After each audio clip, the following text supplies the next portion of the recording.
Hello दोस्त, आपका अपने YouTube channel special education by PSK में स्वागत है। आशा करते हैं कि आप लोग भी स्वस्थ और मस्त होंगे और अपनी परीक्षा की तैयारी में लगे होंगे।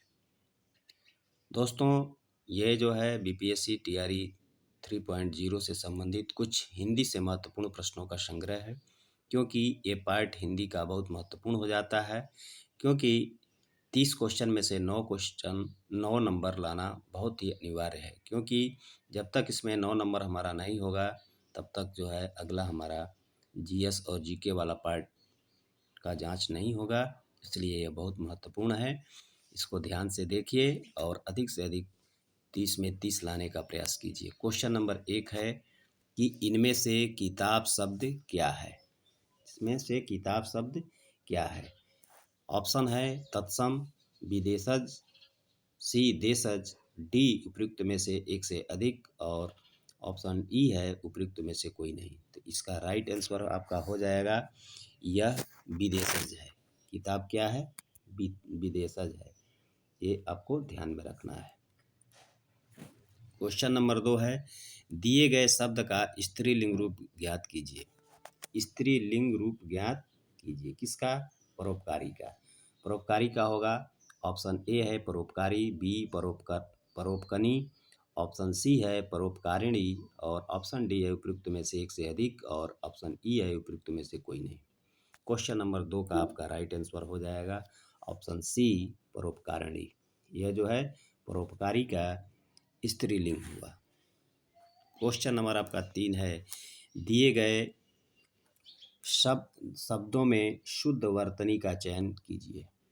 एक ऑप्शन ए है ऐक्यता, बी निरोग, सी स्वास्थ्य, डी उपयुक्त में से एक से अधिक और ऑप्शन ई है उपयुक्त में से कोई नहीं। तो क्वेश्चन नंबर 3 का आपका राइट आंसर हो जाएगा ऐक्यता। ऐक्यता जो है यह अशुद्ध वर्तनी है, जबकि सभी शुद्ध हैं। क्वेश्चन नंबर आपका 4 है कि इनमें से भाववाचक का उदाहरण कौन सा है। ऑप्शन ए है आम खाया जाता है, बी मैं पुस्तक पढ़ी है, सी धूप में चला नहीं जाता, ऑप्शन डी है उपरोक्त में से एक से अधिक और ऑप्शन ई है उपरोक्त में से कोई नहीं। क्वेश्चन नंबर आपका 4 का राइट आंसर आपका हो जाएगा ऑप्शन सी धूप में चला नहीं जाता है। ये आपको ध्यान में रखना है, यह भाववाचक संज्ञा है, धूप में चला नहीं जाता। अगला क्वेश्चन हम लोग देखते हैं। क्वेश्चन नंबर आपका 5 है कि निम्नलिखित वाक्यों में से संयुक्त वाक्य ज्ञात कीजिए। संयुक्त वाक्य ऑप्शन ए है छुट्टियां हुई फिर भी हम हांगकांग नहीं गए, ऑप्शन बी है जब छुट्टियां होंगी तब हम हांगकांग अवश्य जाएंगे, ऑप्शन सी है छुट्टियां होते ही हम हांगकांग अवश्य जाएंगे और ऑप्शन डी है उपरोक्त में से एक से अधिक और ऑप्शन ई है उपरोक्त में से कोई नहीं। क्वेश्चन नंबर 5 का आपका राइट आंसर हो जाएगा ऑप्शन ए छुट्टियां हुई फिर भी हम हांगकांग नहीं गए। ये आपका संयुक्त वाक्य है, इसको ध्यान में रखना है। क्वेश्चन नंबर आपका 6 है अरे तुम आ गए। अरे तुम आ गए, इसमें अरे के बाद कौन सा चिन्ह प्रयोग किया गया है। ऑप्शन ए विषयादि बोधक चिन्ह, ऑप्शन बी योजक चिन्ह, सी प्रश्नवाचक चिन्ह, डी उपरोक्त में से एक से अधिक और ऑप्शन ई है उपरोक्त में से कोई नहीं। क्वेश्चन नंबर 6 का आपका राइट आंसर हो जाएगा ऑप्शन ए विस्मयादि बोधक चिन्ह। यहाँ गड़बड़ थोड़ा सा हो गया है। क्वेश्चन नंबर आपका 7 है कि इनमें से कौन सा शब्द घर का पर्यायवाची नहीं है। घर का पर्यायवाची नहीं है, ध्यान देना है। ऑप्शन ए निलय, बी निवास, सी प्रवास, ऑप्शन डी उपरोक्त में से एक से अधिक और ऑप्शन ई है उपरोक्त में से कोई नहीं। क्वेश्चन नंबर 7 का आपका राइट आंसर हो जाएगा ऑप्शन सी प्रवास। ये जो है पर्यायवाची नहीं है, घर का ये पर्यायवाची नहीं है। क्वेश्चन नंबर आपका 8 है कि पवनासन पवनासन में कौन सा समास है? ऑप्शन ए कर्मधारय समास, बी बहुव्रीहि समास, सी द्वंद्व समास और डी उपरोक्त में से एक से अधिक और ऑप्शन ई है उपरोक्त में से कोई नहीं। तो क्वेश्चन नंबर आपका 8 का राइट आंसर हो जाएगा ऑप्शन बी, ये बहुव्रीहि समास है। क्वेश्चन नंबर आपका 9 है, दिए गए शब्द युग्म का सही शब्द युग्म ज्ञात कीजिए। कलि संबंधे कलि है, कलि संबंधे कलि है, तो इसका शब्द युग्म क्या होगा? ऑप्शन ए है कलियुग प्लस कलिका, ऑप्शन बी है कीर कलियुग, सी दुर्ग कीर, डी उपरोक्त में से एक से अधिक और ऑप्शन ई है उपरोक्त में से कोई नहीं। तो क्वेश्चन नंबर 9 का आपका राइट आंसर ए हो जाएगा कलियुग संबंधे कलिका, ये आपका राइट आंसर हो जाएगा। ये शब्द युग सही है।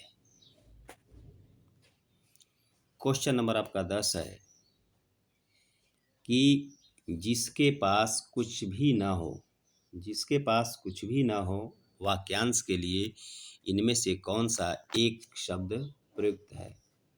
ऑप्शन ए आकुंचन, बी किंचित, सी अकिंचन, डी उपरोक्त में से एक से अधिक और ऑप्शन ई है उपरोक्त में से कोई नहीं। क्वेश्चन नंबर 10 का आपका राइट हो जाएगा आंसर सी अकिंचन। अकिंचन जिनके पास कुछ भी ना हो का एक शब्द हो जाएगा अकिंचन। निम्नलिखित में से कौन सा शब्द कानन का पर्यायवाची है? कानन का पर्यायवाची है। ऑप्शन ए मधुकर, बी पुष्प, सी वन, डी उपरोक्त में से एक से अधिक और ऑप्शन ई है उपरोक्त में से कोई नहीं। तो क्वेश्चन नंबर 11 का आपका राइट आंसर हो जाएगा ऑप्शन सी वन। वन जो है कानन का पर्यायवाची है। क्वेश्चन नंबर आपका 12वां है, नाच नचाना। नाच नचाना मुहावरे के अर्थ को सर्वश्रेष्ठ रूप से व्यक्त करता है। ऑप्शन ए मनचाही करवाना, बी थका देना, सी घमंड चूर करना, डी उपरोक्त में से एक से अधिक और ऑप्शन ई है उपरोक्त में से कोई नहीं। तो क्वेश्चन नंबर आपका 12 का राइट आंसर हो जाएगा ऑप्शन ए मनचाही करवाना। नाच नचाना का मुहावरा सही मुहावरा होगा कि मनचाही करवाना। क्वेश्चन नंबर आपका 13 है, एक तो करेला, एक तो करेला दूजा नीम चढ़ा, इस लोकोक्ति का सही अर्थ है। सही अर्थ क्या है? ऑप्शन ए एक बुरा हो तो दूसरा उससे भी बुरा, बी एक गुण के साथ दूसरा गुण, सी एक बुराई पर दूसरी बुराई, डी उपरोक्त में से एक से अधिक और ऑप्शन ई है उपरोक्त में से कोई नहीं। तो इसका 13 का राइट आंसर आपका हो जाएगा ऑप्शन सी एक बुराई पर दूसरी बुराई, ये आपका सही हो जाएगा। ये लोकोक्ति का सही अर्थ होगा एक बुराई पर दूसरी बुराई। क्वेश्चन नंबर आपका 14वां है कि निम्नलिखित में से कौन सा शब्द उत्कर्ष का विलोम है? उत्कर्ष का विलोम है। ऑप्शन ए अपकर्ष, बी अंत, सी पतन, डी उपरोक्त में से एक से अधिक और ऑप्शन ई है उपरोक्त में से कोई नहीं। क्वेश्चन नंबर 14 का आपका राइट आंसर हो जाएगा ऑप्शन ए अपकर्ष। उत्कर्ष का विलोम होता है अपकर्ष। चलिए क्वेश्चन नंबर आपका 15वां है, राम संज्ञा का कौन सा प्रकार है? राम जो है संज्ञा का कौन सा प्रकार है? ऑप्शन ए जातिवाचक संज्ञा, बी व्यक्तिवाचक संज्ञा, सी समूहवाचक संज्ञा, डी उपरोक्त में से एक से अधिक और ऑप्शन ई है उपरोक्त में से कोई नहीं। तो क्वेश्चन नंबर 15 का आपका राइट आंसर हो जाएगा ऑप्शन बी व्यक्तिवाचक संज्ञा। ये व्यक्तिवाचक संज्ञा है। चलिए क्वेश्चन नंबर आपका 16वां है कि बीती विभावरी जागरी, बीती विभावरी जागरी, अंबर पनघट में डुबो रही तारा घट उषा नागरी में कौन सा अलंकार है? ऑप्शन ए अनुप्रास अलंकार, बी श्लेष अलंकार, सी रूपक अलंकार, ऑप्शन डी उपरोक्त में से एक से अधिक और ऑप्शन ई उपरोक्त में से कोई नहीं। तो क्वेश्चन नंबर आपका 16वां का राइट आंसर हो जाएगा ऑप्शन सी रूपक अलंकार। यह रूपक अलंकार है। क्वेश्चन नंबर आपका 17 है कि निम्नलिखित वाक्यों में से सरल वाक्य ज्ञात कीजिए। सरल वाक्य ज्ञात कीजिए। ऑप्शन ए है जो व्यक्ति जैसा होता है वह दूसरों को भी वैसा ही समझता है। बी है वह व्यक्ति दूसरों को भी अपनी तरह समझता है। सी वह व्यक्ति जैसा होता है इसलिए दूसरों को भी अपने जैसा समझता है। ऑप्शन ई है उपरोक्त में से एक से अधिक और ऑप्शन ई है उपरोक्त में से कोई नहीं। तो क्वेश्चन नंबर आपका 17 का राइट आंसर आपका हो जाएगा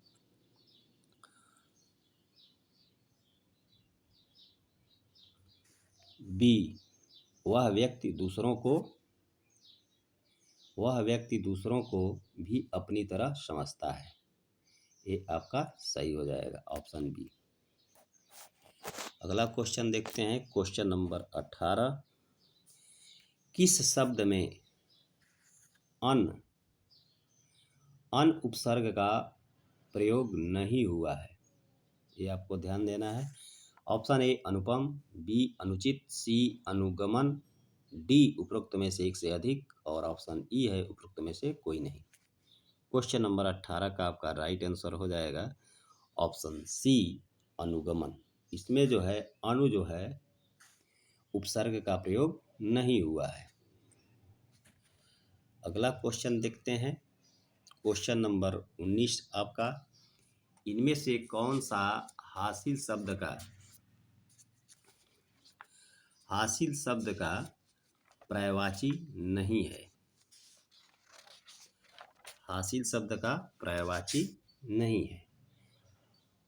ऑप्शन ए गंवाना, बी प्राप्त, सी लाभ, डी उपरोक्त में से एक से अधिक और ऑप्शन ई है उपरोक्त में से कोई नहीं। इसका राइट आंसर हो जाएगा ऑप्शन ए गंवाना। गंवाना जो है हासिल शब्द का पर्यायवाची है,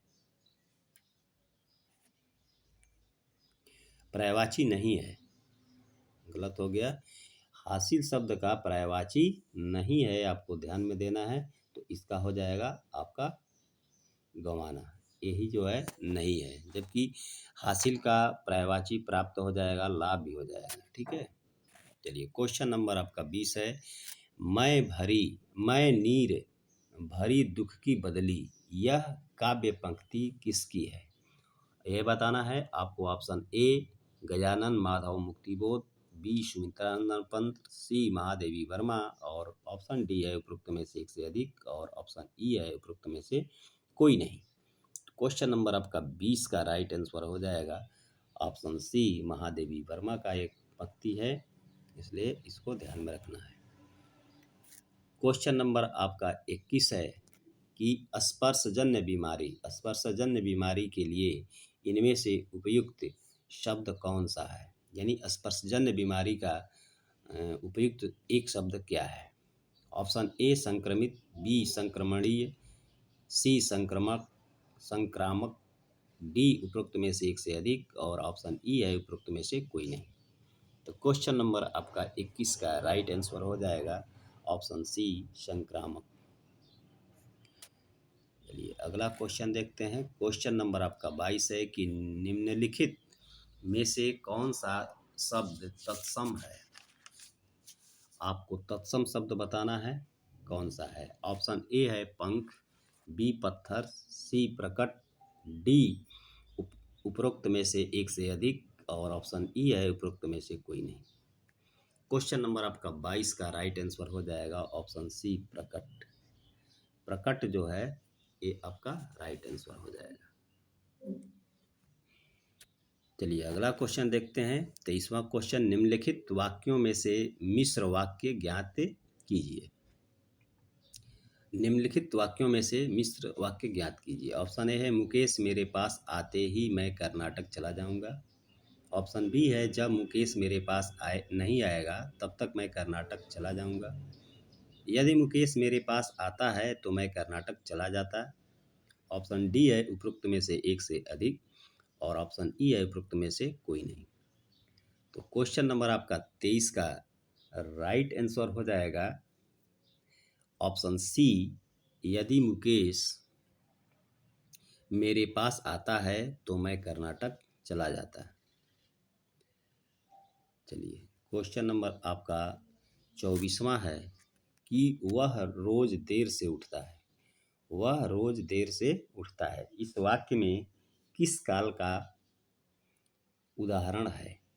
ऑप्शन ए तत्कालिक वर्तमान, बी संदिग्ध वर्तमान, सी सामान्य वर्तमान, डी उपरोक्त में से एक से अधिक, और ऑप्शन ई है उपरोक्त में से कोई नहीं। तो क्वेश्चन नंबर 24 का आपका राइट आंसर हो जाएगा ऑप्शन सी, सामान्य वर्तमान।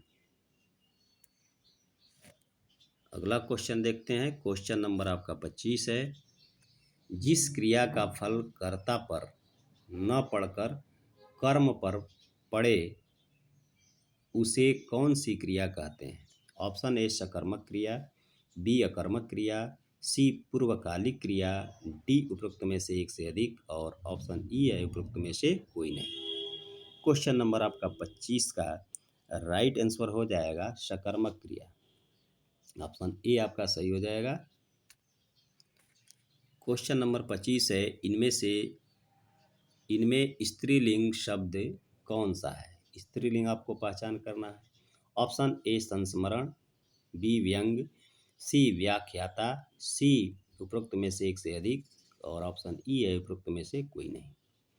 क्वेश्चन नंबर आपका 26 का राइट आंसर हो जाएगा ऑप्शन सी, व्याख्याता। व्याख्याता जो है यह स्त्रीलिंग है। अगला क्वेश्चन देखते हैं। क्वेश्चन नंबर 27 आपका है कि गाड़ी वाला शब्द में कौन सा प्रत्यय है?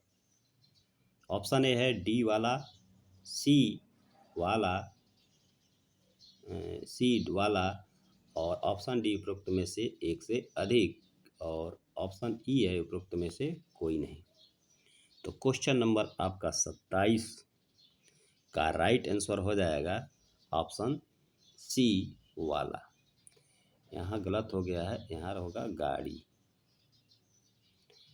ऑप्शन बी में गाड़ी रहेगा, ये गलत प्रिंट हो गया है दोस्तों, क्षमा चाहता हूँ। तो इसका राइट आंसर हो गाड़ी वाला में प्रत्यय जो है वाला होगा। क्वेश्चन नंबर आपका 28वां है, अंकुश न मानना मुहावरा का अर्थ क्या है? अंकुश न मानना।